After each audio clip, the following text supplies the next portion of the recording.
dans l'assemblée de saints, assoiffé je me tiens, que ton onction descend sur moi. Oh, dans l'assemblée de saints, assoiffé je me tiens, que ton onction descend sur moi. Père éternel, Dieu de gloire, nous te bénissons pour ce premier jour. Nous te confions les 30 matins, du premier au dernier jour. Nous prophétisons et nous annonçons le réveil.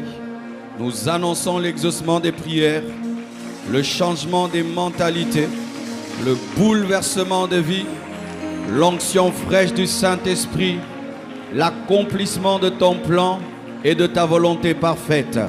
Je prie que tu bénisses quiconque sera connecté à ces 30 matins, que ce soit en présentiel ou en live.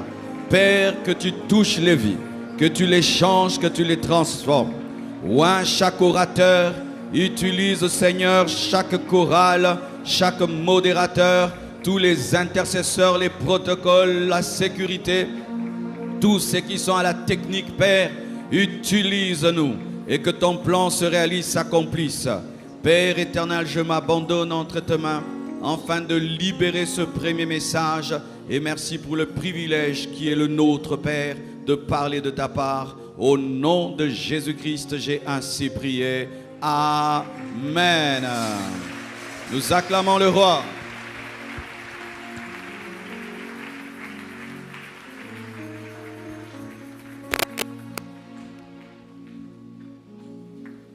Je vous salue au nom de Jésus-Christ de Nazareth et je vous prie de saluer votre voisin ainsi que votre voisine. Alléluia. Gloire à Dieu. Pour moi, être là ce matin, c'est un miracle. Amen. Avec la semaine que j'ai eue hier, c'est un miracle et c'est la grâce de Dieu. Aujourd'hui, nous allons commencer cette série d'enseignements que Dieu m'a mis à cœur dans ce grand thème, les faux raisonnements. Je parlerai des faux raisonnements africains. Tu peux dire ça à ton voisin, les faux raisonnements africains. Voisin de gauche,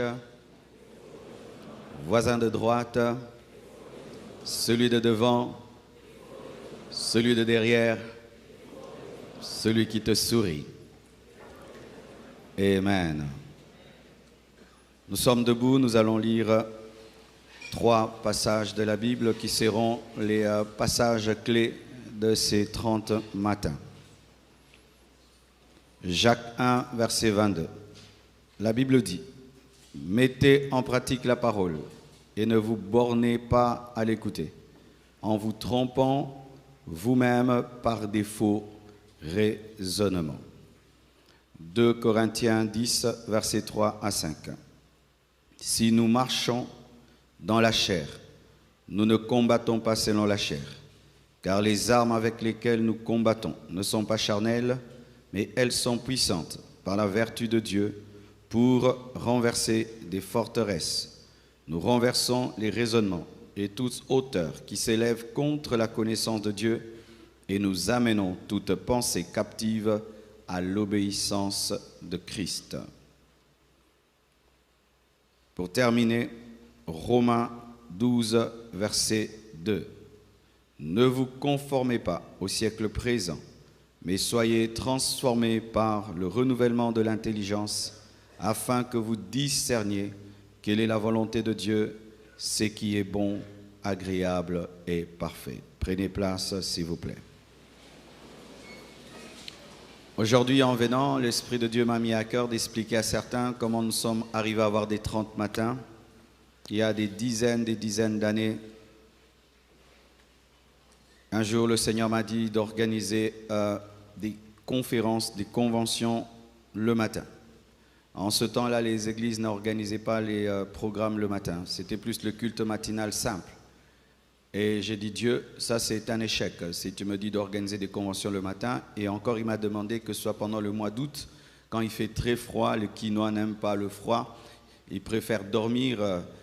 J'ai dit, là vraiment c'est un échec assuré. Et Dieu m'a dit, tu le fais. Et il m'a dit, ce sera le rendez-vous des amoureux. Et j'ai obéi et je m'attendais vraiment à un échec. Ce jour-là, je vais à l'église et j'étais étonné. La salle était pleine. Et c'est comme ça que, année après année, les 30 matins sont devenus l'un des plus grands. Pendant un temps, c'était le plus grand programme de l'église Compassion avant Alpha et Équilibre. Et ça a béni cette église. La plupart des grandes choses qui ont été faites dans cette église ont été faites pendant les 30 matins. Tu es dans un programme divin. Ce n'est pas un programme d'un homme, ce n'est pas moi qui ai vu dans une église, on fait, puis je fais ou non. Vraiment, le Seigneur m'avait parlé et j'avais obéi. Et aujourd'hui, vraiment, je ne regrette pas. Et je vous assure, Dieu va vous bénir pendant ces 30 jours. Vos vies seront bouleversées par la parole, par l'onction, par les cantiques, par les chants. Et je demande à chacun de vous d'apporter 10 requêtes, des choses que tu crois que Dieu peut faire. Nous allons commencer à les déposer dans les paniers. Nous prierons tous les jours et vous vivrez des exaucements. Alléluia. Parlons de la parole du Seigneur. J'aimerais un peu expliquer les faux raisonnements. Ensuite, je vais seulement parler de 4 manifestations des faux raisonnements africains. Lorsque nous lisons Jacques 1, verset 22, 2 Corinthiens 10, verset 3 à 5 et Romains 12, verset 2, nous remarquons que les faux raisonnements empêchent notre transformation. Les faux raisonnements empêchent le renouvellement de l'intelligence qui amène le succès. C'est-à-dire que lorsque la parole de Dieu opère, l'évangile opère, il y a un ennemi de l'évangile, un ennemi de la parole de Dieu, c'est la manière de réfléchir. Vous savez, nous avons toujours été amenés à penser que nos ennemis sont les démons. Et nous sommes très concentrés sur les démons. Ah, les démons me combattent et tout le reste. Mais sachez, mes frères et sœurs, qu'au-delà des démons, il y a un ennemi dans ta vie. C'est ta manière de penser et ta manière de réfléchir. Pendant que je prêche là, si tu es quelqu'un qui ne réfléchit pas bien, cette parole ne va pas te bénir. Mais si tu réfléchis bien, cette parole te bénira. Vous savez, lorsque nous raisonnons, qu'est-ce que nous faisons? Nous faisons sortir des pensées. Et sachez que la pensée est plus puissante que l'action. Alors pendant que tu réfléchis, ce sont des pensées qui circulent dans ton cerveau, dans ton âme, et qui peuvent accueillir l'évangile ou qui peuvent s'y opposer. C'est pourquoi lorsque quelqu'un est déjà dans une certaine culture de discipline, mettons, lorsque l'évangile vient lui prêcher la discipline, facilement, il accepte la discipline de l'évangile parce que déjà, sa manière de penser est une pensée de discipline. Lorsque quelqu'un est déjà propre et l'évangile vient lui dire qu'un chrétien doit être propre, ce sera très facile pour lui d'être propre parce que déjà son système de pensée est un système de propreté. Lorsque quelqu'un déjà est un travailleur, il sait qu'il faut travailler dans la vie et l'évangile vient lui dire que celui qui ne travaille pas ne mange pas, il va facilement croire. Mais si on l'a éduqué qu'il faut être paresseux, si on l'a éduqué qu'il faut être sale, si on l'a éduqué qu'il faut tout le temps contredire et contredire, chaque fois qu'il se tiendra face à la parole de Dieu, il aura des pensées contre la parole. C'est pourquoi tu dois faire la lecture de l'éducation que tu as reçue, de l'instruction que tu as reçue. Quelqu'un qui était instruit comme un athée, on lui a dit que ce que tu ne vois pas n'existe pas. Il faut que tu voies pour que tu croies. Lorsqu'il va venir dans l'évangile, et l'évangile prêche la foi, il faut croire. Dieu peut guérir les morts, les malades, Dieu peut rester les morts, le ciel existe, l'enfer existe. Il n'a jamais vu, il va dire, mais non. C'est ainsi, frères, sœurs, que Satan travaille à t'aider à bâtir des forteresses qui vont s'opposer à la pensée de Dieu, parce que lorsque Dieu veut diriger la vie d'un homme, c'est au travers de la pensée. Vous savez, quand je prêche, qu'est-ce que je fais? J'envoie des pensées dans vos pensées, afin de contrôler vos pensées. Alors certaines pensées se soumettent et d'autres ne se soumettent pas. C'est quand tu vois quelqu'un se convertir, celui-ci grandit plus vite et l'autre ne grandit pas. C'est que lorsqu'on prêche la parole, celui qui grandit accepte que ses pensées soient changées, transformées et se soumet à la pensée de Dieu, mais l'autre résiste et contrecarre toute pensée pendant qu'il est assis et après des années, il demeure la même personne. C'est pourquoi Paul combattait sérieusement les raisonnements, sérieusement les pensées, parce qu'il savait que l'évangile est une pensée, la saine doctrine est une pensée. Et s'il y a des pensées contre la saine doctrine, les hommes ne seront pas des chrétiens. Devenir chrétien, mon frère, c'est aussi soumettre ta pensée à la pensée de Dieu. Soumettre ta réflexion à la réflexion de Dieu. Soumettre ton raisonnement au raisonnement de Dieu. Ainsi, lorsque tu as des faux raisonnements, tu as des forteresses en toi, ta transformation sera lente, ton renouvellement de l'intelligence sera lent, alors que c'est par le renouvellement de l'intelligence que nous sommes transformés pour devenir parfaits.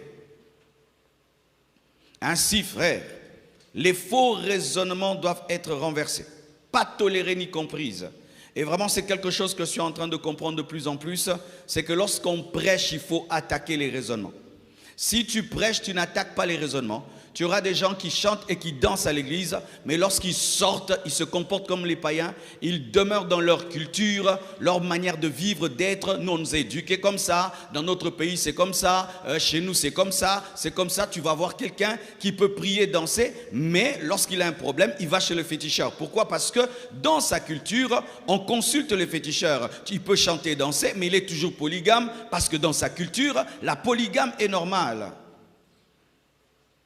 Étant des serviteurs de Dieu, mes frères, nous ne sommes pas seulement là pour vous amener à dire Amen, gloire à Dieu. Nous sommes là pour choquer votre manière de réfléchir, bouleverser votre manière de réfléchir et vous amener à réfléchir comme Jésus. Car si tu réfléchis comme Jésus, tu auras les œuvres de Christ, car ce sont les pensées qui engendrent les œuvres. Et les œuvres engendrent les habitudes engendrent le caractère, et c'est le caractère qui détermine la destinée. Alléluia. Alors j'aimerais dire quelque chose avant d'entrer en profondeur. Mes frères et sœurs, ce que je vais dire se retrouve partout dans le monde. Ce ne sont pas des raisonnements seulement liés à l'Africain, mais quand même qui sont intensifiés en Afrique. Je ne veux pas dire que les Occidentaux ne sont pas dans ces raisonnements, dans ces faux raisonnements, mais quand même, frères, j'ai remarqué que ces faux raisonnements sont intensifiés en Afrique et sont la cause de notre sous-développement. Lorsque tu vois une nation sous-développée, tu dois savoir que c'est d'abord sa pensée qui est sous-développée. On peut prendre les Congolais, on les amène au Japon. On prend les Japonais, on les amène au Congo. Dans 20 ans, le Congo sera le Japon sera le Congo. C'est vrai de vrai de vrai. On nous prend, on nous amène au Japon. Et les Japonais viennent ici, nous allons encore voyager pour revenir au Congo. Le problème, ce ne sont pas les routes. Le problème, ce ne sont pas les gratte-ciel. Les problèmes, ce ne sont pas les belles voitures, l'électricité et l'eau. Le problème, c'est dans la pensée. Avant qu'un peuple soit sous-développé sur le plan matériel, financier, économique, il est d'abord sous-développé dans la pensée. Alléluia. Et si nous ne l'acceptons pas déjà, c'est déjà un grand problème, mon frère. Il fut un temps, en Occident, ils croyaient tout le temps aux sorciers, vous le savez. Oui, ils croyaient tout le temps aux sorciers. En Angleterre, ils croyaient tout le temps aux sorciers. Tous c'était les sorciers, tous c'était les sorciers, tous c'était les sorciers. Mais après, ils ont évolué. Ils ont dit non, peut-être ce n'est pas le sorcier. Ils étaient à notre niveau et ils n'étaient pas très développés. Le développement commence d'abord dans la tête, commence d'abord dans la mentalité. Et si nous prions, nous adorons, nous chantons, mais nous ne changeons pas notre manière de réfléchir, nous serons des chrétiens remplis du Saint-Esprit dans un continent pauvre et sous-développé, dans un pays pauvre et sous-développé.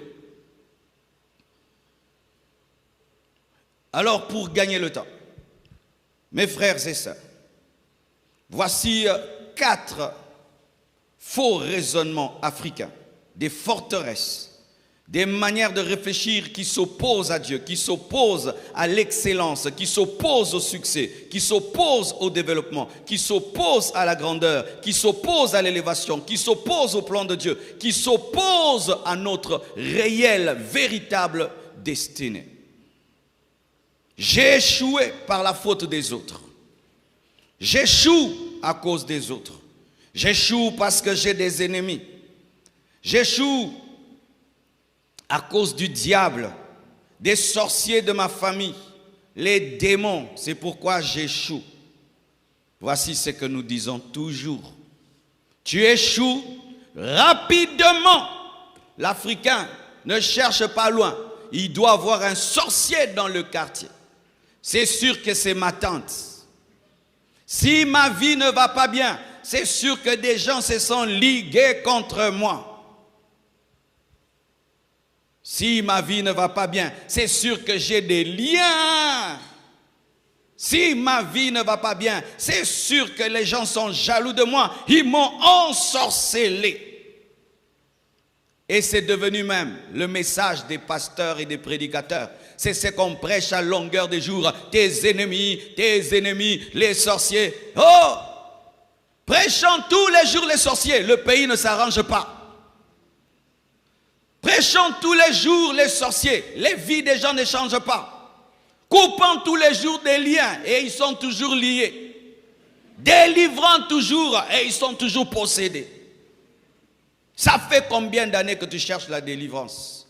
Ça fait combien d'années que tu cherches le même démon? 20 ans en train de chasser le même démon. Mais là où on ne chasse pas les démons, ils sont développés.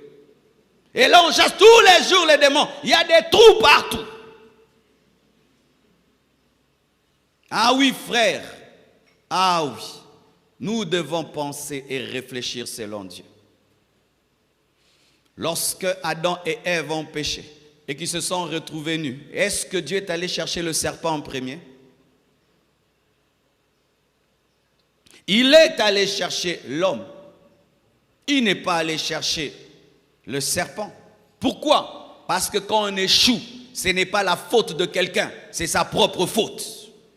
Est-ce qu'aujourd'hui tu peux le reconnaître? Est-ce que tu peux reconnaître que ton échec provient de toi-même? Est-ce que tu peux arriver à ça pendant ces 30 matins? Si seulement tu arrives à ça, ta vie va changer. Parce que accuser le diable, c'est facile. Accuser les sorciers qu'on ne voit pas, c'est facile. Accuser les autres, c'est facile. Et lorsque tu accuses les autres et tu dis qu'ils sont la cause de ton échec et qu'eux continuent à te combattre, donc tu échoueras toute ta vie parce qu'il y a des gens qui te combattent. Donc tu échoueras toute ta vie parce qu'il y a un Satan qui ne peut pas se convertir. Donc, échouons parce que Satan est mauvais. Échouons parce que les sorciers sont mauvais. Non, frère. L'Africain doit arrêter de mettre tout sur le diable, tout sur les démons, tout sur le sorcier et dire c'est moi. Peux-tu dire que c'est toi qui es paresseux? C'est pourquoi tu ne réussis pas.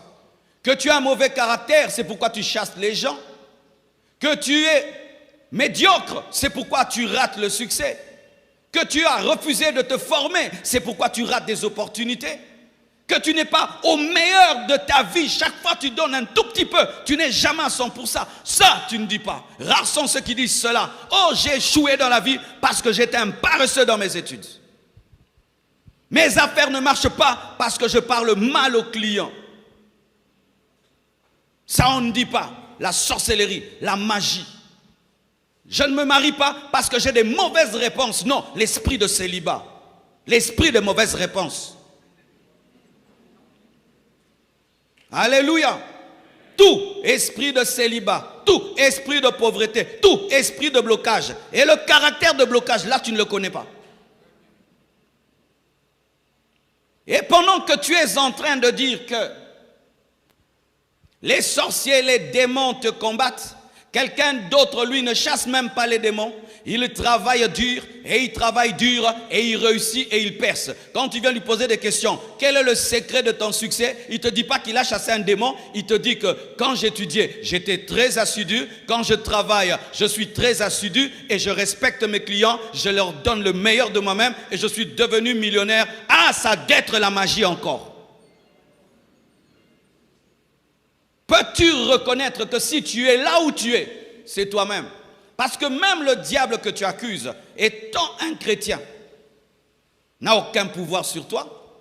Le sorcier n'a aucun pouvoir sur toi. Et donc même dire que c'est à cause du sorcier, ça révèle encore que c'est ta faute. Car comment le sorcier peut être plus fort que toi?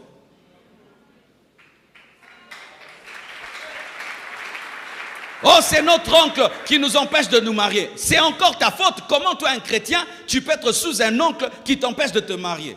Frère, ce n'est pas l'oncle. Frère, ce n'est pas le sorcier. C'est toi-même. Tout, c'est le diable. La rivière déborde, c'est l'esprit des sirènes qui vient nous combattre. Il y a des trous, esprit d'hippopotame. Oui, une dame un jour est venue me voir, devant chez moi il y avait des trous. Elle me dit ceci: pasteur, pasteur, j'ai vu en vision devant chez toi, il y a un hippopotame spirituel qui chaque nuit est en train de creuser. Il faut que tu pries, il y a des combats sur l'avenue. J'ai rigolé. Quelque temps après, les Chinois sont passés par là, ils ont remblé, c'est remblé jusqu'à aujourd'hui. Ils n'avaient pas prié, il n'y avait pas d'hippopotame, il y avait de la médiocrité. Alléluia. Oh, il y a l'esprit de mort dans le quartier. Non, il y a trop de moustiques dans le quartier. Ah, ça on ne dit pas. On ne dit pas ça, qu'il y a trop de moustiques dans le quartier. Tout, c'est l'esprit de mort. Et quand dans un quartier, les gens meurent et meurent, vous voyez l'esprit de mort, vous n'allez pas regarder vos caniveaux. Vous n'allez pas curer les caniveaux. Vous n'allez pas regarder quelle nourriture vous mangez, quel genre d'eau vous buvez. Vous allez tout mettre sur le diable. Et pendant que vous mettez tout sur le diable, les autres sont en train d'arranger leurs caniveaux. Ils sont en train de chasser les moustiques. Et il y a peu de morts. Tout c'est le diable. Tout c'est les démons. Ce quartier-ci, il y a la sorcellerie du quartier. Mais regarde dans ce quartier-là, il y a trop de paresseux. Ils passent tout le temps à causer, à jouer aux dames, à papoter. Peux-tu dire que tu en es là? C'est toi-même. Tu as lu combien de livres depuis le début de l'année? L'esprit de non-lecture. Hein? Tu as lu combien de livres depuis le début de l'année? C'est encore Satan qui fermait les livres. C'est encore Satan. Tu as regardé combien de documentaires qui pouvaient élever ton niveau intellectuel depuis le début de l'année? Eu un documentaire d'1 heure. L'esprit de non-documentation. Hein? Mais tu as regardé combien de TikTok qui faisaient des blagues? 10 millions. Et tu vois, tu es très blagueur maintenant. C'est toujours la faute de l'autre. Si j'échoue à l'école, c'est la faute de l'autre. Et même, tu es dans une entreprise et tu as un poste et puis on met quelqu'un d'autre à ta place. Il m'a combattu, mais il est meilleur que toi. Qu'est-ce qu'on va faire? Il est meilleur que toi, il se donne mieux que toi, il respecte le chef plus que toi, il obéit mieux que toi. Et si on lui donne ta place, non, il m'a combattu, c'est la sorcellerie. Mais tu ne vas pas dire, depuis toutes ces années que j'ai dans cette entreprise, c'est ma faute, je ne comprenais pas la vision, je ne saisissais pas l'esprit du chef, c'est ma faute pour que tu puisses te corriger. Non, c'est lui, il t'a ensorcelé. Pour faire cela, vous devez... Genèse 3, verset 11 à 13 nous dit, et l'Éternel Dieu dit, Pour faire cela, vous devez désactiver le mode avion. sorry, ça c'est Siri. Genèse 3, verset 11 à 13, et l'Éternel Dieu dit, qui t'a appris que tu es nu? Est-ce que tu as mangé de l'arbre dont je t'avais défendu de manger? L'homme répondit, la femme que tu as mise auprès de moi m'a donné de l'arbre, et j'en ai mangé. Et l'Éternel Dieu dit à la femme, pourquoi as-tu fait cela? La femme répondit, le serpent m'a séduite et j'en ai mangé. Vous voyez, personne n'a tort. Vous savez, dans cette histoire, il y a un qui était plus spirituel que tous, le serpent. Lui n'a jamais rien dit. Dieu vient auprès de l'homme. Pourquoi tu as mangé? C'est la femme que tu as mise à côté de moi. Tu sais, c'est dire quoi? C'est ta faute. Et il y a des gens comme ça. Pourquoi tu as échoué? C'est la faute de Dieu. Oui, pourquoi tu as échoué? Mais c'est la faute de Dieu. Pourquoi il m'a créé au Congo, hein, avec un tel pays, pourquoi Dieu m'a créé dans telle famille? C'est ce que Adam a dit à Dieu. C'est ta faute. J'étais tout seul, j'allais bien. Quand tu m'as donné cette femme sans permission, regarde maintenant ce qui m'est arrivé. C'est pourquoi depuis que l'homme a dit ça, nous choisissons avec Dieu maintenant. Alléluia. Frère, et quand on arrive chez Ève, pourquoi tu as mangé? Au lieu de dire c'est ma faute, j'ai convoité. Non, c'est le serpent. Et Dieu ne pose même pas la question au serpent. Frère, sœur, est-ce que Adam avait raison? Qu'est-ce que Adam devait dire? Pourquoi tu as mangé? Seigneur, j'ai désobéi. J'ai désobéi. Je n'ai pas obéi à ta parole, pardonne-moi. Ève, pourquoi tu as mangé? Je me suis laissé séduire, vraiment pardonne-moi. Mais non, c'est l'autre, c'est le serpent, c'est ma femme. Et c'est ça ton problème. Tu trouves toujours un bouc émissaire. Et c'est ça le problème de l'Afrique, on trouve toujours un bouc émissaire. Pourquoi on n'est pas développé? C'est tel pays qui nous combat. Pourquoi on n'est pas développé? C'est la communauté internationale. Est-ce qu'ils viennent comme ça? Ils viennent au travers de nos propres frères. Alléluia. Frères, sœurs, arrêtons d'accuser toujours les autres. Arrêtons d'accuser toujours les autres. Frère, arrête d'accuser les autres. Des fois, et souvent même, ta transformation change. Parce que Dieu, avant de te transformer, t'amène d'abord à reconnaître que c'est toi qui es la cause de ton manque de succès et de ton échec. Et tu vas faire 10 ans, tu ne fais qu'accuser les autres. Et 10 ans, Dieu cherche à te montrer que c'est toi.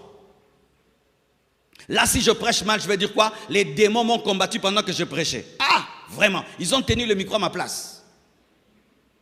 Mais si je prêche mal, et puis je dis, j'ai mal prêché, je veux regarder la vidéo, je corrige, j'ajoute, et demain je prêche mieux. Mais ceux qui disent toujours, les démons m'ont combattu, il y a la sorcellerie dans cette église, eh bien tu prêcheras toujours mal, parce qu'il y aura toujours des sorciers.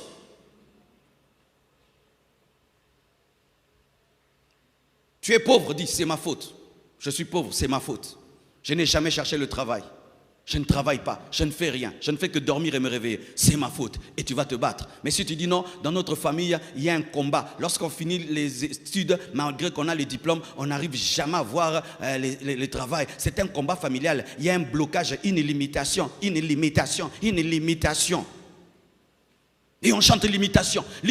Et les gens viennent à l'église, ils prient, mais dans leur tête, c'est la faute de l'autre. Ce sont les limitations. Et tu vas faire 10 ans, 15 ans dans l'église, rempli du Saint-Esprit, mais au même endroit, parce que tu ne réfléchis pas bien. Tu dis que c'est le serpent, tu dis que c'est la femme, alors que c'est toi. C'est toi. Chaque fois qu'une chose ne s'est pas bien passée, j'ai cherché en moi-même la cause et je l'ai toujours trouvée. Chaque fois qu'une chose n'a pas bien marché, c'était souvent en moi-même, ce n'était pas dans l'autre. Parce que même les problèmes qu'on a avec les autres, souvent sont provoqués par nous.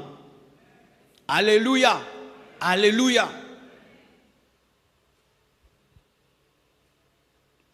Et pire, c'est quand un sorcier reconnaît qu'il est sorcier et c'est fini. Quand quelqu'un dit seulement dans la famille, j'ai la sorcellerie. Aïe, aïe, aïe, aïe, aïe.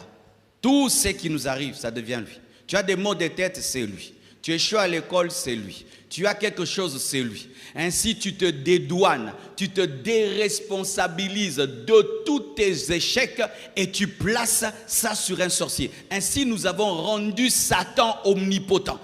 Satan ne peut pas tout. Même quand il veut tout faire, il ne peut pas tout. Il est sous le contrôle de Dieu. Alléluia. Et Satan n'est pas partout. Je répète, Satan n'est pas partout. Mais cette mentalité fait de Satan un omnipotent et un omniprésent. Des fois même, quand on lui attribue des choses, lui-même est étonné, il dit, ah, vraiment ça, c'est pas moi. Mais merci quand même pour la publicité. Alléluia. Dis à ton voisin, tout n'est pas le diable. Tout n'est pas la sorcellerie. Le maximum, c'est toi. Regarde, lui dit, c'est toi. Alléluia. Acclame le Seigneur.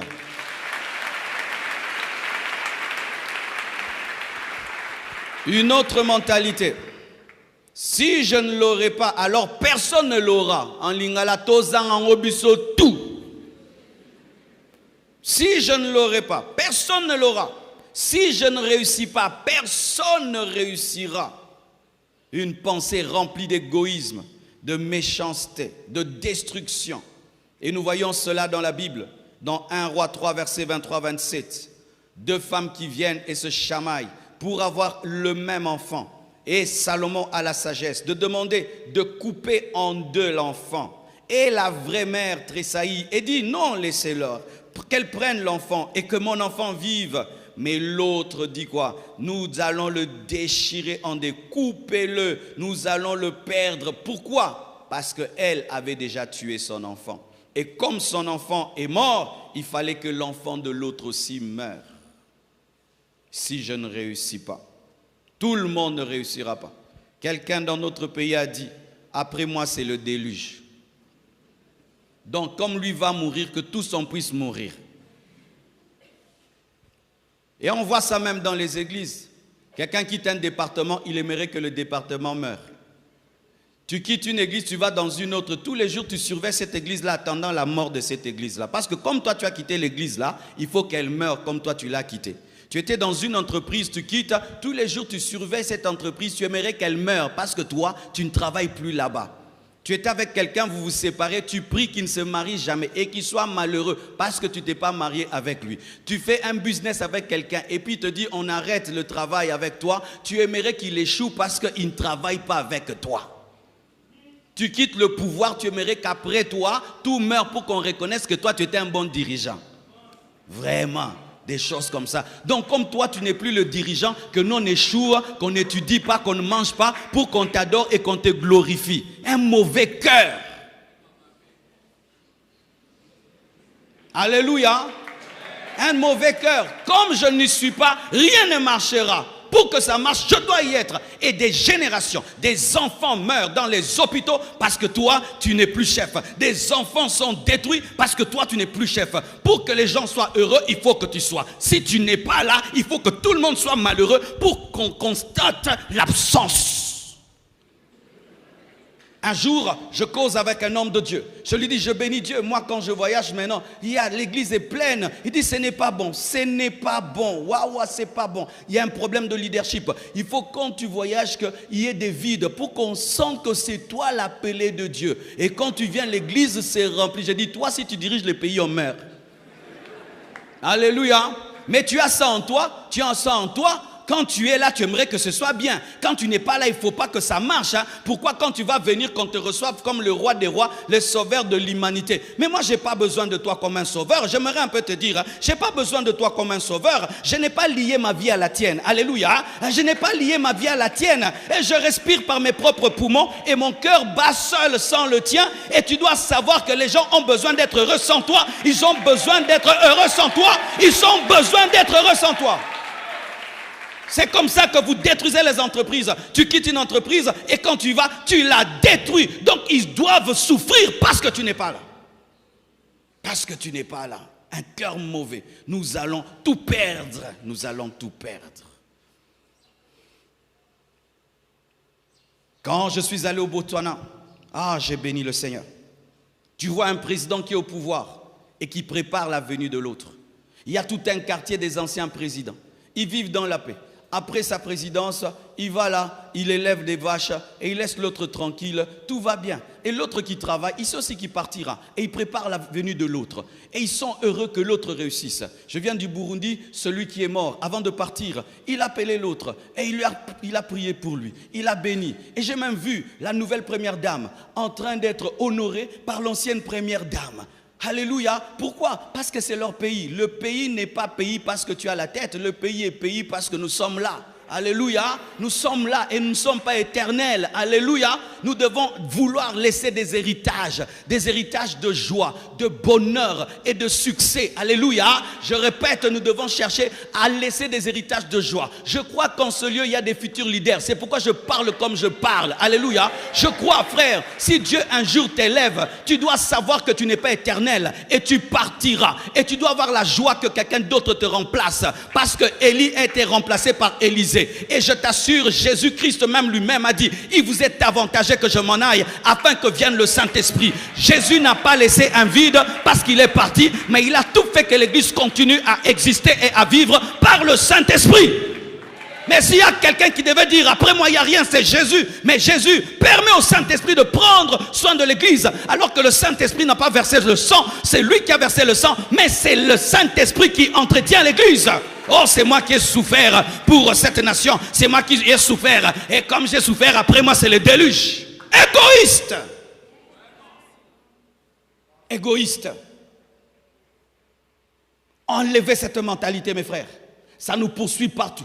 Dans les familles, ça nous poursuit partout. Dans l'église, ça nous poursuit partout. Dans les affaires, ça nous poursuit partout. En politique, en économie, ça nous poursuit partout. Et rien que cette mentalité-là, ce sera autant d'eux, c'est bien. Après lui, il n'y a plus rien. Et on fait que recommencer. On fait que recommencer. On fait que recommencer. Et rebaptiser les monuments. Rebaptiser toutes les routes. Rebaptiser tous les... Maintenant,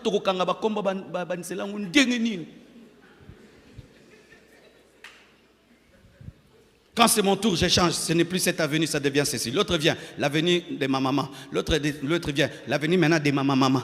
Maintenant, le nom de vos mamans, on va étudier ça combien de fois à l'école. Vous créez des problèmes même à l'école. Maintenant, on va étudier. Maintenant, l'avenue là s'appelle comment? En 1900, ceci, c'était le nom ceci. Maintenant, en 2000, ceci, c'était...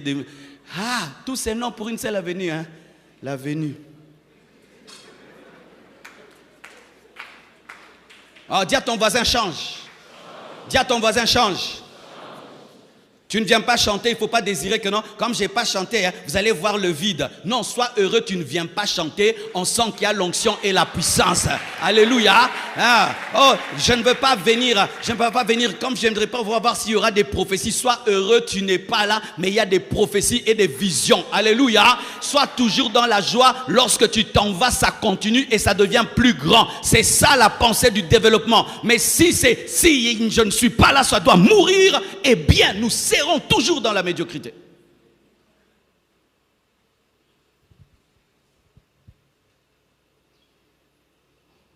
Et voyez ça, mes frères et sœurs. Salomon avait une grande sagesse.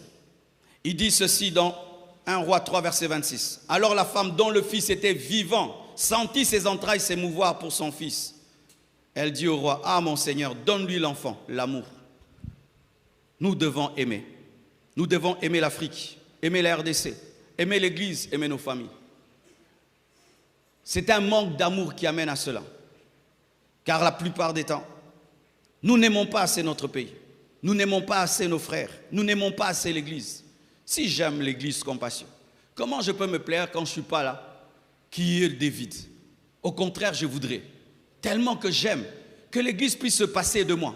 Et si on me dit, pasteur, tout va bien sans toi. Je dis, est-ce qu'ils sont nourris par la parole? Oui. Est-ce qu'il y a des miracles? Oui. Est-ce qu'ils sont bénis? Oui. Oh, gloire à Dieu. Si même ils m'oublient, mais s'ils sont heureux, c'est ça ma joie. Parce que je vis pour qu'ils soient heureux. Je ne vis pas pour être le centre de la compassion. Je vis pour bâtir vos vies.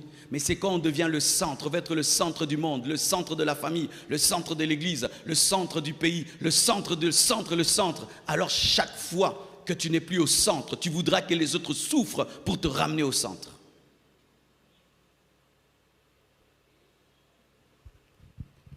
Troisième, empêcher les autres de monter jusqu'à soi, afin d'être le seul, l'unique, le véritable, l'aigle.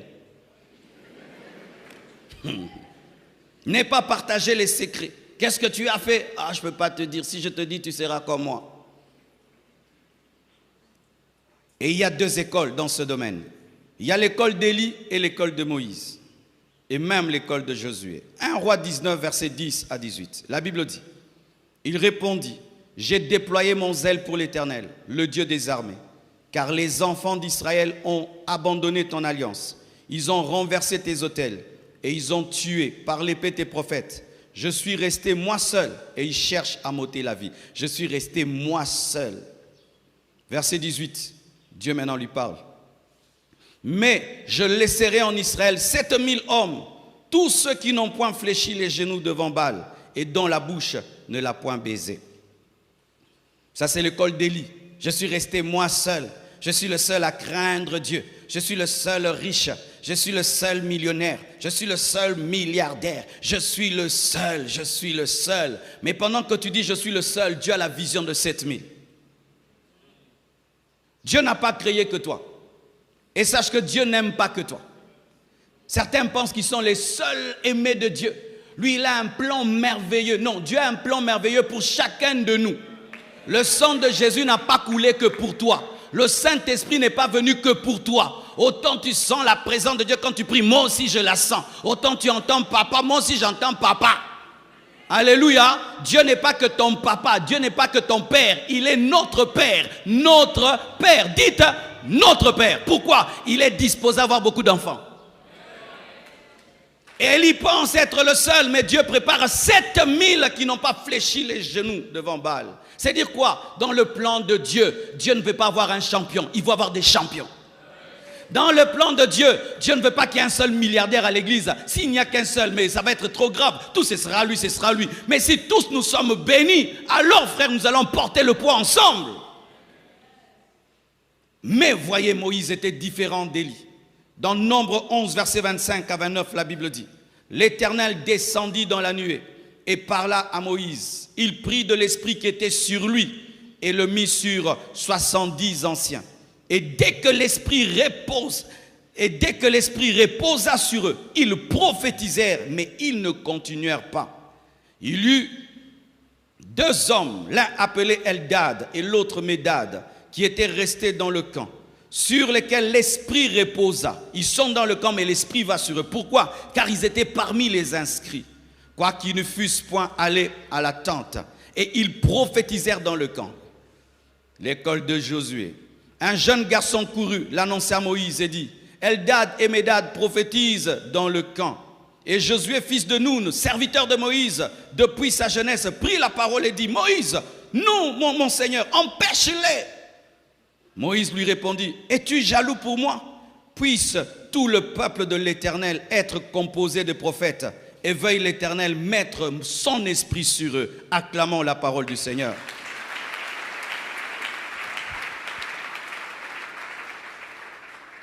Élie, lui, quand il sert Dieu, sa mentalité, je suis le seul. Il pense qu'il est le seul qui aime Dieu, le seul qui craint Dieu, le seul. Et dans la pensée de Dieu, Dieu ne veut pas avoir un seul Élie, parce que Dieu ne peut pas se contenter d'un seul homme. Il cherche 7000 autres Élie, afin qu'il y ait plus de force et qu'il y ait plus de sainteté en Israël. Élie veut et prétend être le seul. Mais nous voyons, pour Moïse, Dieu prend l'esprit qui est sur Moïse et répand sur 70 anciens. Et il commence à prophétiser. Mais il y a 2 personnes qui restent dans le camp. L'esprit vient sur eux parce qu'ils sont inscrits. Et il y a quelqu'un qui est jaloux pour Moïse. Josué est le jeune garçon. Et Josué vient dire à Moïse, empêche-les. Et Moïse dit, pourquoi es-tu jaloux pour moi? J'aimerais même que tout le monde ait ma dimension, que tout le monde soit prophète comme moi.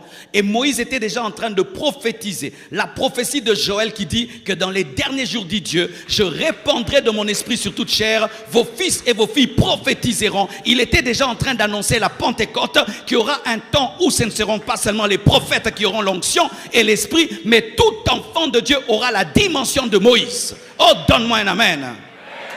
C'est ça la pensée de Dieu pour un pays. C'est ça la pensée de Dieu pour une nation et pour un continent. C'est que tout le monde puisse être béni.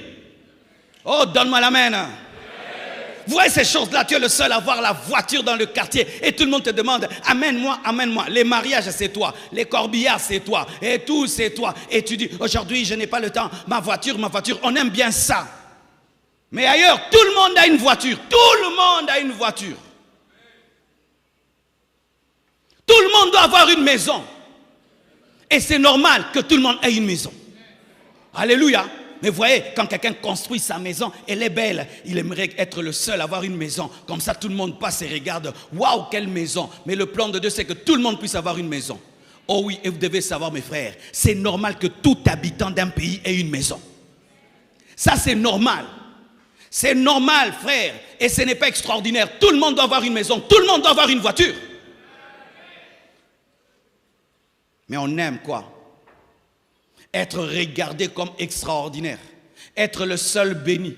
Être le seul qui prophétise. Être le seul qui a l'onction. Être le seul diplômé. Être le seul marié. Être le seul plus grand. Être le seul diplômé. Être le seul pour qu'on te regarde avec envie, avec convoitise. On aime se nourrir de la convoitise des autres et on aimerait que toujours les autres restent bas. Et si quelqu'un commence à monter, on commence à le combattre. Tu dois rester là-bas. Pourquoi? Pour nous envier. Personne n'est ici. C'est seulement moi. Élie, seulement moi. Mais Dieu a la vision de 7000. Dieu a la vision de 7000 millionnaires. Il a la vision de 7000 professeurs, de 7000 magistrats. Il a la vision de 7000 leaders. Il a la vision de répandre l'intelligence sur tout le monde et que tout le monde puisse étudier. Tout le monde. Tu as étudié, mais pour faire étudier les autres, tu ne veux pas. Pourquoi? Parce que ta sœur là, elle est déjà très intelligente. Si elle ajoute à son intelligence maintenant plutôt, elle est déjà très belle plus que toi. Maintenant si elle ajoute à sa beauté l'intelligence, elle va te dépasser. Et tu te bats que ta sœur belle n'étudie pas pour qu'elle soit une prostituée. Comme ça toi tu vas la nourrir et payer ses soins médicaux quand elle va attraper le sida. Ah non Loba. Tu as les moyens de faire étudier les autres mais tu ne le fais pas. Pourquoi? Parce que tu aimes toujours dire, nous les licenciés. Tu sais qu'être licencié, c'est devenu terre à terre. Mais oui. Nous les licenciés, avec ma licence, nous les gens qui avons étudié. Écoute quelqu'un qui s'introduit comme ça. Nous les gens qui avons étudié. Qui t'a demandé? Nous les gens qui avons étudié. Nous qui avons fait les études. Vous et toi et qui? Pourquoi tu aimes parler comme ça? Pourquoi tu aimes parler comme ça? Quand quelqu'un parle comme ça, il n'aimerait pas que les autres étudient. Parce que quand tu vas dire nous, il va dire moi aussi. Et Moïse révèle qu'il avait un cœur différent. Tu t'imagines que Josué n'est pas prophète, mais il est jaloux du prophète. Mais le prophète n'est pas jaloux de lui-même. Ça, c'est un cœur de Dieu. Le cœur de prendre les autres et les amener à ton niveau. De vouloir que les autres soient bénis comme toi. Et que dans ton domaine, tu puisses engendrer des gens comme toi. Tu es médecin, tu dois engendrer des médecins. Tu fais les affaires, tu engendres des hommes d'affaires. Tu es pasteur, tu engendres des pasteurs. Chacun dans son domaine doit engendrer des prophètes selon son onction. Tu dois prendre ce qui est sur toi, tu le donnes aux autres. Qui est devenu toi par toi? Qui est devenu toi par toi? Où tu prends quelqu'un, tu dis, je vais t'apprendre ce que je connais. Pour que tu deviennes comme moi et plus que moi. Si l'Afrique commence à penser ainsi, nous n'aurons pas des gens qui sont grands et après eux, il n'y a que des petits, mais nous irons de gloire en gloire. Imaginez frère, nous avons fait des pyramides, mais on ne sait plus faire les pyramides. On ne sait pas faire les pyramides. Les gens viennent les regarder, même nous on les regarde, même on te dit, mais en Occident, ils ont fait un avion. La génération qui vient fait un meilleur avion. L'autre qui vient, un meilleur avion. Et l'autre encore, un meilleur avion. Et puis un meilleur, et puis un meilleur. Et puis ils vont dans l'espace. Mais nous, on fait les pyramides, on meurt avec la connaissance. Et maintenant, quand on vient visiter, on dit, c'était des sorciers. C'était des sorciers. Vraiment, quelle sorcellerie. Et pourquoi c'est triangulaire? C'est la sorcellerie.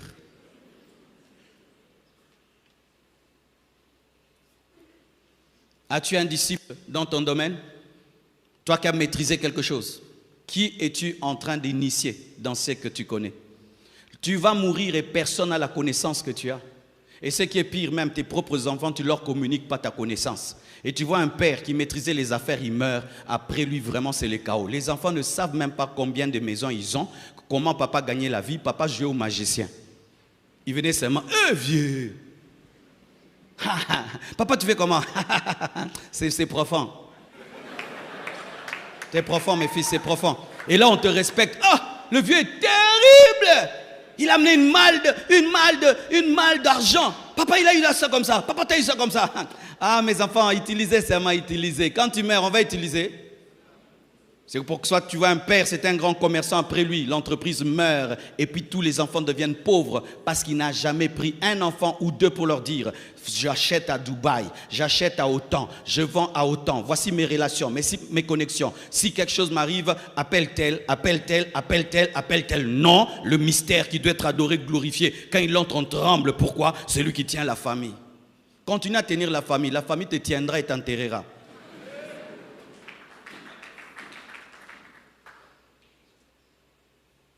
Quand tu comprends quelque chose et tu connais quelque chose, engendre un disciple. Et toi aussi engendre un autre disciple, un autre disciple, un autre disciple. Frère, paraît-il que même les rats font ça. Commence à tuer les rats avec un poison précis. Des générations après, les rats qui arrivent ne vont pas manger le poison. Parce qu'en mourant, ils transmettent l'information à l'autre génération. Faites attention à ces poisons-là, ça tue. Même les rats se transmettent les stratégies. Mais nous, on ne se transmet pas les stratégies. C'est pourquoi après la mort d'un père, d'un dirigeant, d'un ceci, au lieu d'avancer, nous reculons parce qu'on a le plaisir d'être les seuls à détenir l'onction, la connaissance et la sagesse. Et qu'on puisse dire au temps de tel, c'était terrible. Maintenant, il n'y a rien. Tu aimes tout le temps qu'on va comparer les autres à toi, qu'on dise que toi, c'était mieux. Alors, il faudrait qu'on dise que tu étais le pionnier, mais les autres sont venus, ont fait des meilleures choses. Les autres commencent par une ampoule et puis ils engendrent des téléphones. Mais nous, on commence et on demeure le même. D'ailleurs, on recule parce qu'on ne partage pas la connaissance.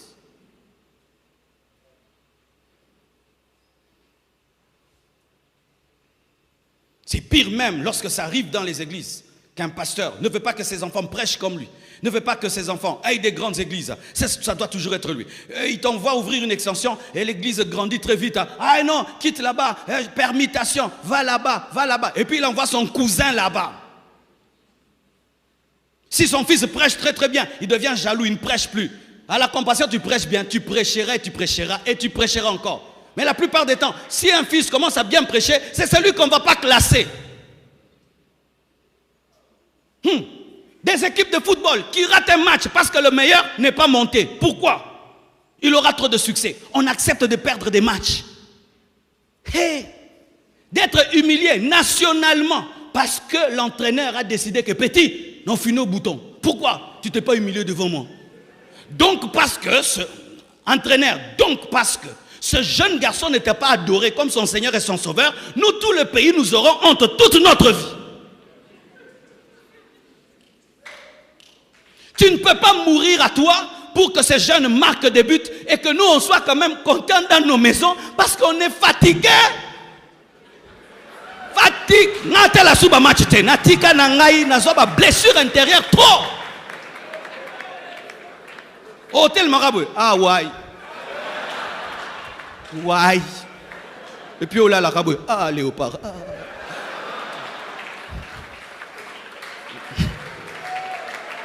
Entraîneur, meurs à toi. Ne mets pas ton cousin ou un jeune garçon qui ne sait pas jouer, mais lui t'adore, il se prosterne devant toi et tout le pays pleure. Rien que pour ton orgueil à toi, ton orgueil à toi. Oh. Et pire, certains oncles, ton frère meurt, il te laisse ses enfants, ses filles. Tu dois les envoyer à l'école et tu couches avec elles pour les envoyer à l'école. Ton propre sang, tes propres enfants, parce que leur père n'est pas là. Elles doivent coucher avec toi pour étudier à l'université. Des choses pareilles que nous faisons ici. Alors qu'ailleurs, les gens prennent des enfants qui ne sont pas leurs enfants et les amènent à l'école. Il ne te connaît pas, il te fait étudier, tu deviens un grand homme. Il n'a même pas besoin que tu lui dises merci, parce que c'est normal, tout le monde doit étudier. Mais toi, ton propre sang, tu dois coucher avec ces enfants-là pour qu'ils étudient.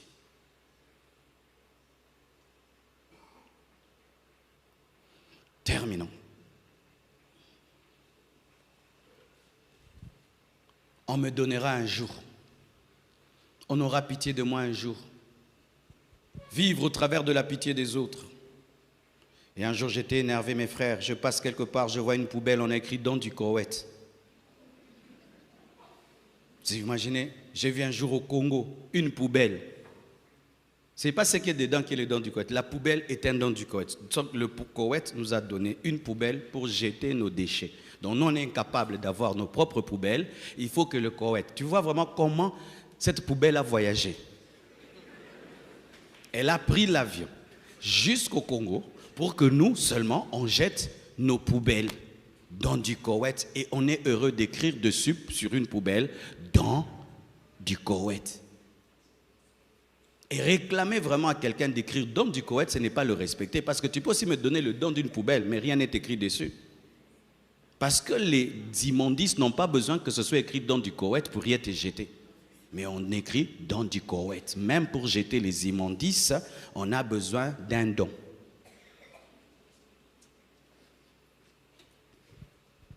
On me donnera un jour. Acte 3, versets 1 à 8, la Bible dit. Pierre et Jean montaient ensemble au temple à l'heure de la prière. C'était la 9e heure. Il y avait un homme boiteux de naissance, qu'on portait et qu'on plaçait tous les jours à la porte du temple appelé la Belle, pour qu'il demandât l'aumône à ceux qui entraient dans le temple. Cet homme, voyant Pierre et Jean qui allaient y entrer, leur demanda l'aumône. Pierre, de même que Jean, fixa les yeux sur lui et dit « Regarde-nous ». Et il les regardait attentivement, s'attendant à recevoir de quelque chose. Alors Pierre lui dit « Je n'ai ni argent, ni or, mais ce que j'ai, je te le donne. Au nom de Jésus-Christ de Nazareth, lève-toi et marche. » Et le prenant par la main droite, il le fit lever au même instant. Ses pieds et ses chevilles devinrent fermes. D'un saut, il fut debout, il se mit à marcher et il entra avec eux dans le temple, marchant, sautant et glorifiant Dieu. Acclamons la parole du Seigneur. C'est là que je vais finir. Il faut toujours prendre au sérieux les premières choses dans la Bible. Et vous allez remarquer que ce miracle, c'était le premier miracle après la Pentecôte. Dans la Bible, lorsqu'on écrit une chose, il faut vraiment toujours étudier sa chronologie. Et ce miracle est le premier miracle. Après la Pentecôte, c'est vrai, ils ont parlé en d'autres langues, le feu était sur leur tête. Mais en termes de guérison, de miracle, c'était le premier miracle. Quel est le premier miracle des apôtres? Quel est le premier miracle? Quel est leur premier impact dans la société par la puissance de Dieu? C'est qu'ils ont rencontré un homme qui mendiait, c'est-à-dire un homme qui vivait par compassion, qui se nourrissait de la pitié des autres. Et lorsque cet homme a vu Pierre et a vu Jean, il ne savait pas qu'ils avaient reçu le feu de la Pentecôte et la puissance de Dieu, qu'ils étaient capables de le guérir. Et donc il était dans son naturel, dépendre de la pitié des autres, s'attendre à avoir une pièce d'argent, avoir de la nourriture. Et cet homme, lorsqu'il a regardé Pierre et Jean, il s'attendait à recevoir de la nourriture, à recevoir de l'argent. Et lorsque Pierre le rencontre, il se rend compte qu'il a des faux raisonnements. Il a un mauvais fonctionnement, c'est qu'il ne voit pas le futur. Pour lui, il se contente de manger aujourd'hui. Je demande aujourd'hui, je mange et je dors. Je demande aujourd'hui, je mange et je dors. Et donc, il sera pauvre toute sa vie, il sera dépendant toute sa vie. Mais lorsque Pierre vient faire le miracle, ce n'était pas seulement un miracle de guérison, c'était aussi un miracle social. Alléluia. C'est aussi un miracle social. Et il lui dit ceci, je n'ai ni or ni argent. Ce n'est pas que Pierre n'avait pas d'argent. Il dirigeait déjà une grande église. Alléluia. Mais il a voulu lui dire, même si je te donne de l'argent, même si je te donne de l'or, tu seras toujours un malheureux, tu seras toujours un mendiant. Mais ce que j'ai, je te le donne. C'est-à-dire, je te donne la vie de la liberté. Je te donne la puissance du Saint-Esprit qui va te permettre de te tenir debout afin que toi-même tu cherches l'argent et que toi-même tu puisses chercher l'or. Donne-moi l'amen.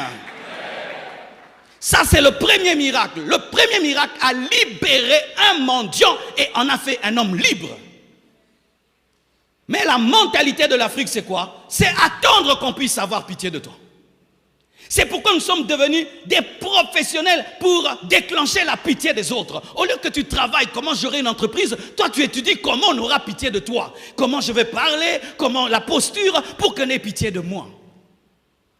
Mendier. Ainsi nos gouvernements mendient, ainsi nos dirigeants mendient, et si nous-mêmes nous mendions, et si nos familles nous mendions, tout le monde mendie, tout le monde mendie, tout le monde mendie. Dette extérieure, dette ceci, il faut qu'on nous aide, il faut qu'on nous aide, il faut qu'on nous aide. On a un problème, aidez-nous, on a un problème, intervenez, intervenez. On ne regarde jamais à soi pour résoudre les problèmes, on regarde toujours aux autres pour résoudre nos problèmes. Ta vie ne change pas. Tu sais pourquoi? Parce que tu attends que quelqu'un t'aide. Qui t'a dit qu'il a ton projet dans sa vie? Qui t'a dit que lorsqu'il dort, il pense à toi? Qui t'a dit que lorsqu'il dort, il t'a budgétisé? Qui t'a dit que lorsqu'il pense à lui, il pense à toi? Peu d'hommes pensent ainsi. Il y a peu d'hommes qui pensent aux autres. La plupart d'hommes sont des égoïstes. Mon frère va m'aider. Qui t'a dit qu'il t'a calculé? Mon père va m'aider. Qui t'a dit que ton père est responsable? Tel va m'aider. Qui t'a dit qu'il a la capacité de t'aider? Parce que même des fois, tu penses que quelqu'un peut t'aider alors qu'il a plus de problèmes que toi. Ainsi même, quand tu étudies, tu étudies, il y a 100 pages. Tu arrives à la 50e page, tu t'arrêtes. Le voisin là va m'aider, va me donner la réponse. Lui aussi, il pense à toi. Et quand vous arrivez là, maintenant, yo tangate. Oh, on appelle tangate. Des zéros jumelés. Alléluia. Quelqu'un m'aidera. Quelqu'un m'aidera. Quelqu'un m'aidera. Qui te dit qu'il va t'aider? Et même s'il t'aide, il va t'aider selon ses moyens. Alors que tu as décidé de demander des millions, mais on va te donner des miettes et des miettes et des miettes. Est-ce que Dieu t'a créé pour manger les pains qui est sur la table ou les miettes qui tombent de la table? Moi, je veux le pain qui est sur la table. Mais le pain, il faut le salaire, il faut le travail. Pour avoir le pain, c'est le salaire. Pour avoir les miettes, c'est la compassion. Quiconque vit de la compassion des autres, tu auras les miettes de la vie. Mais si tu veux avoir le pain, tu dois travailler toi-même. Et ce qui est terrible, frère, on donne à ceux qui ont. On donne à ceux qui travaillent. On donne aux courageux. Tu vas vers une banque, va demander un crédit. On va te dire quoi? Tu fais quoi dans la vie? Tu n'as rien, tu n'auras pas de crédit. Tu fais quelque chose, tu auras le crédit. On donne à celui qui a. On donne à celui qui travaille. On donne aux travailleurs. Jamais une banque ne te donnera de l'argent si tu ne travailles pas. Tu vois même un principe dans ce monde-ci. Pour avoir, il faut travailler.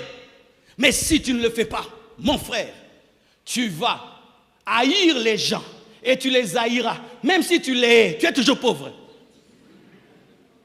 Oui, frère, c'est ça le problème. On est en colère contre les gens. On est en contre les gens. Contre les gens. Pourquoi? Oh, le FMI. Tu es en colère. Tu es en colère. Pourquoi? Il ne te donne pas. Mais c'est son salaire, non? C'est son salaire. C'est son salaire. Il a travaillé. Hein. Il a bossé. Pendant que toi, tu dormais, lui s'est réveillé. Il allait, il revenait. Il faisait des sacrifices. Il a fait des sacrifices dans ses études. Et il s'est battu. Lui aussi, il a des projets. Amen. Hein? Pendant que toi, tu as des projets, celui à qui tu demandes, lui aussi, il a des projets. Il a aussi des problèmes. Ah oui, il faut que je t'informe. Oh, tel pays va nous aider. Les Américains ont aussi des problèmes. L'Amérique a des dettes. L'Amérique a des dettes. Les Américains vont nous aider. Ils ont aussi des problèmes. Mais toi dans ta tête, au lieu de dire qu'est-ce que je vais faire pour me développer, qui va m'aider? Arrête de dire qui va m'aider. Aide-toi toi-même. Prends ton lit et marche. Prends ton lit et marche. Dieu est le seul qui, au lieu de porter le lit du paralytique, lui dit de le porter lui-même. Dieu n'a jamais porté le lit d'un paralytique. Il dit prends ton lit et marche. Prends ton lit et marche. Oh, comment? Tu le prends. Tu le prends. Pourquoi? Parce qu'il n'y aura pas toujours quelqu'un pour t'aider. J'ai compris ça, mes frères, très tôt dans ma vie. J'ai compris ça très tôt dans ma vie. Le jour que j'ai quitté mes parents à l'âge de 24 ans, mes frères, j'arrive chez moi à la maison. La mentalité, c'est quoi? Maman va préparer pour moi. Tu vois, moi j'ai été éduqué vraiment comme un roi. Je ne touche à rien. Je ne lave pas les habits. Je ne fais rien. Je ne prépare pas. Jusque-là, je ne sais même pas préparer le riz comme tu me vois. Oui, je ne sais faire que les omelettes et faire du thé et du café. Autre chose, je ne sais pas. Le pondou, je ne sais pas. Le haricot, je ne sais pas. La viande, je ne sais pas. Je ne sais pas comment on prépare. Mais Dieu m'a dit, ta mère t'aime trop et ça va te détruire. Elle te couvre trop. Tu dois quitter la maison de tes parents. Parce que si tu veux devenir un grand homme, tu dois goûter à la souffrance. Et j'ai quitté mes parents, mes frères. J'arrive chez moi à la maison. C'était l'heure de manger. J'attends qu'on me nourrisse. Et puis je sursaute. Maman n'est pas là. Et puis j'ai dit, oh, c'est moi-même. Je dois préparer. Je suis allé dans la cuisine tristement. Marcelo, tu prépares le thé toi-même. Et je devais sortir au lit aussi, aller acheter le pain. Marcelo, tu achètes toi-même le pain. Et Dieu dit, oui, tu achètes toi-même le pain, mais tu veux que qui achète le pain? Le jour que je tombe malade, mon frère, j'attends qu'on m'amène à l'hôpital. Et puis Dieu dit, qui va t'amener à l'hôpital? Oh, j'ai dit, papa est où? Maman, tu vois, il y a des grandes personnes qui crient, maman, il a quel âge? 35 ans. Maman, je suis malade. Aux hommes, mon boy, il a bon, bête un bâtard. Yo, ni boy. Et puis je tombe malade, mes frères. J'attends qu'on m'amène à l'hôpital. Et puis je dis non, mais il n'y a personne. Je me suis amené moi-même à l'hôpital. J'avais triste, doublement triste. Triste d'être malade, triste de m'amener moi-même. Et je vais à l'hôpital. On me donne la facture, tout. Qui va payer? Moi-même encore. Frère, j'ai payé. J'ai dit, j'ai grandi. J'ai payé mon hôpital. Je me suis amené, j'ai dit, Marcelo, la vie, c'est pas les blagues. Hein? Quand j'ai compris ça, frère, j'ai arrêté les blagues. J'ai arrêté les blagues. Quand je bosse. Donc, si je n'arrive pas à courir, je vais marcher. Si je ne marche pas, je vais me traîner. Si je ne me traîne pas, je vais ramper. Je dois bosser. Je ne sais pas à quelle heure je me suis réveillé, à quelle heure j'ai dormi. Mais Naza, non, terre! Parce que tu ne peux pas quitter ta maison, n'a lycée, vrai ou faux? Ce qui n'a pas lycée, Rosonga. Non, terre!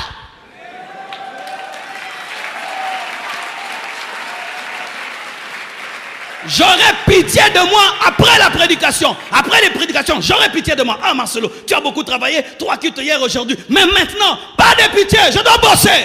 Et Dieu m'aide, et Dieu me soutient. Et toi tu me soutiendras, et toi tu m'aideras, et toi tu seras toujours là. Arrêtez de vous plaindre. Arrêtez d'attendre la pitié des autres. Les gens peuvent avoir pitié de toi. Ils vont se fatiguer de toi. Je vais te dire la vérité. Ils vont se fatiguer de toi. C'est pourquoi on t'a bloqué. Combien de gens t'ont bloqué? Koleka Senga. Oh non, on t'a bloqué 10 bloquements. Et jusque-là, tu ne comprends pas. Oh, les démons. Il n'y a pas de démons. Tu ne te réveilles pas.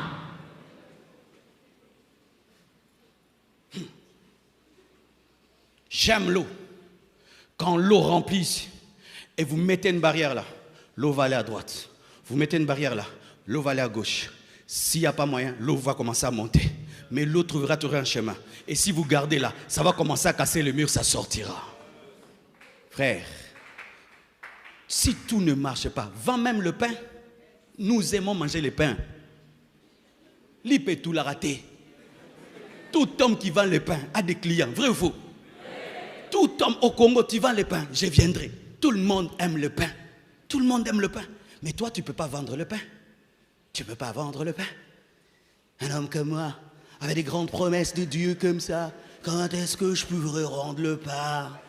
Mais tu aimes aller à la boulangerie là qui est très connue, qui a un grand nom. Mais c'est les pains qu'on vend, non? Mais c'est bien emballé, c'est toujours les pains. Nous irons à la boulangerie, la Grâce Pavette. Mais ils vendent le pain avec classe. Que voulez-vous? Des brioches ou des trucs? Mais c'est le pain, ça s'appelle brioche, mais c'est le pain. Mais ils vendent le pain avec classe, bien habillé, parfumé. Mais toi, je ne peux pas vendre le pain. J'ai étudié, et si mes amis me voient vendre le pain. Tu n'as pas honte d'être pauvre, hein? Tu as seulement honte de vendre le pain. Tu es vraiment un pauvre. Allez travailler. Commencez petit. Nous avons une grâce au Congo. Tu peux commencer à faire le commerce, tu vas chercher les documents après.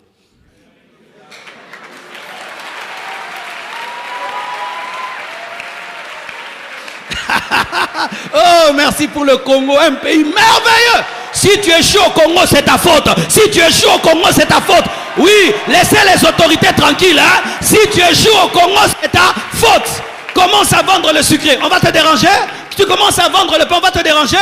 Mais toi, tu as tout le droit de vendre du pain, du sucré, des beignets. Oh, des blocages, tu te bloques toi-même. Tu es un orgueilleux. Qui sait faire les beignets ici? Mais vends les beignets. Qui sait faire les crêpes? Tu ne connais même pas les crêpes. Tu vois les problèmes? Vends les crêpes. Qui sait faire les omelettes? Vends les omelettes et puis tu mets du pain dedans et puis tu présentes et tu emballes bien et tu appelles ça pain Jésus. Oh, alléluia. Tu ne peux pas mourir de faim. Tu ne peux plus mourir de faim. Prends ton lit et marche. Prends ta destinée et marche. Prends ta destinée et marche. Sois responsable de ta propre vie. Prends ta destinée et marche. Prends ta destinée en main. Oh, tu as trop souffert pour rien. Tu as trop souffert pour rien. Vends tes chaussures et commence une affaire. Vends ta veste et commence une affaire. Vends tes bijoux. Vends ton téléphone. Tu es pauvre avec un téléphone de $1000. Tu n'as pas honte. Hein? Et les mégas que tu télécharges, ça peut acheter du pain, non? Mais tu as toujours les mégas. Mais tu es pauvre. Non, tu es un riche.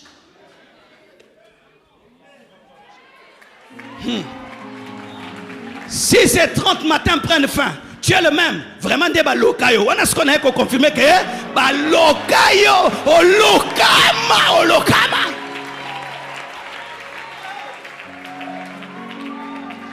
Oh, Rezo Saya Baba. Prions le Seigneur. Alléluia, prions. Prions. Et j'invite quiconque a décidé de travailler, viens devant. Quiconque a décidé de commencer petit, viens devant. Oh, Rabba Shayaya.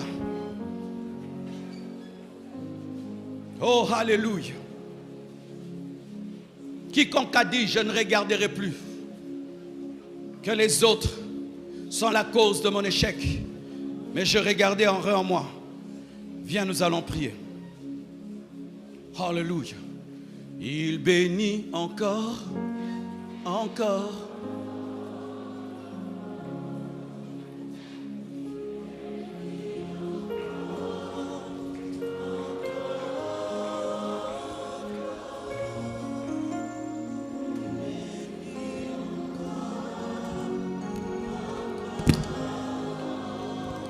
temps des miracles. Le temps de faveur n'est pas passé. Il est le même hier, aujourd'hui, éternellement. Il guérit encore. Il bénit encore, encore. Il bénit encore. Il bénit encore, encore, encore. Il bénit encore, encore, encore. Le temps des miracles. Le temps des miracles n'est pas passé. Il est le même hier, aujourd'hui, éternellement. Mets tes mains sur ta tête. Père éternel, je demande un changement de mentalité. Je prie que les forteresses tombent. Je prie que tout fonctionnement d'échec tombe. Je prie, Père éternel, que tu télécharges des pensées de richesse, des pensées de travail, des pensées de développement, des pensées d'équilibre, des pensées divines. Seigneur, change notre manière de penser. Donne le travail, donne des capitaux, donne le courage, donne l'inspiration, donne la force de commencer et d'aller jusqu'au bout. Enlève la distraction, enlève la distraction. Seigneur Dieu de gloire, que les yeux de ton peuple s'ouvrent, que les yeux des Africains s'ouvrent et de tous les enfants de Dieu dans le monde, car ce message n'est pas que pour les Africains, car la plupart d'entre nous, nous nous retrouvons dans ces faux raisonnements. Seigneur, je prie que tu changes ma nation, que tu changes mon pays et que tu changes notre mentalité, Père. Change cette église et accorde-moi d'engendrer des grands hommes d'affaires, des grands hommes politiques, des grands hommes de culture, des grands hommes qui influencent le monde. Soyez bénis, bénis, bénis, bénis, bénis, bénis, bénis, bénis, bénis, bénis, bénis, au nom de Jésus. Amen. Acclame le Seigneur.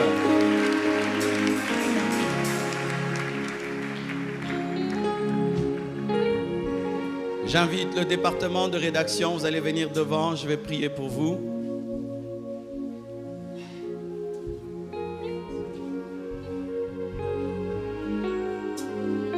Approchez-vous.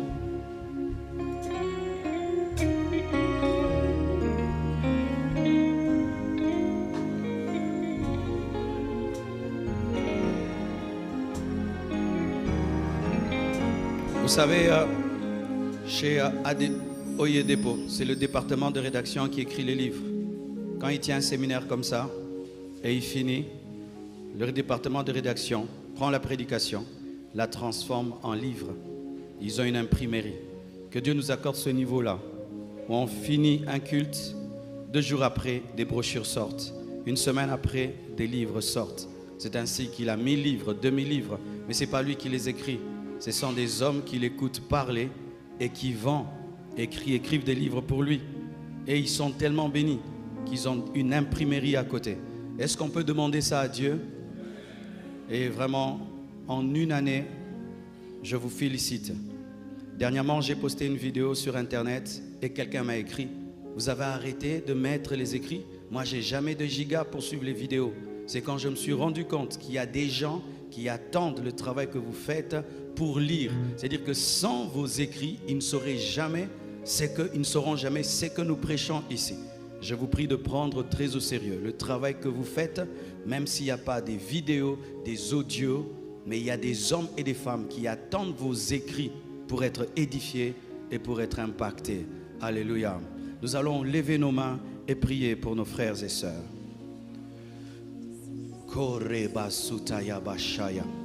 Seigneur Dieu de gloire, je prie que ce département passe à un autre niveau et que nous puissions avoir le niveau, Seigneur, d'écrire des livres, des brochures, Seigneur, avec ce département. Je prie que tu nous donnes notre propre imprimerie, que nous soyons capables de faire des brochures, jusqu'à faire des livres, Seigneur, afin que le message que tu nous as donné, Seigneur, ici, puisse se répandre jusqu'aux extrémités de la terre. Que Dieu vous remplisse d'unité, qui vous donne l'amour, qui vous donne l'intelligence, que Dieu augmente votre niveau d'intelligence. Soyez bénis, soyez bénis, soyez bénis, soyez bénis, soyez bénis, soyez bénis. Recevez la sagesse et l'intelligence divine au nom de Jésus. Amen. Bon anniversaire et bon anniversaire et bon anniversaire. Amen. Merci beaucoup.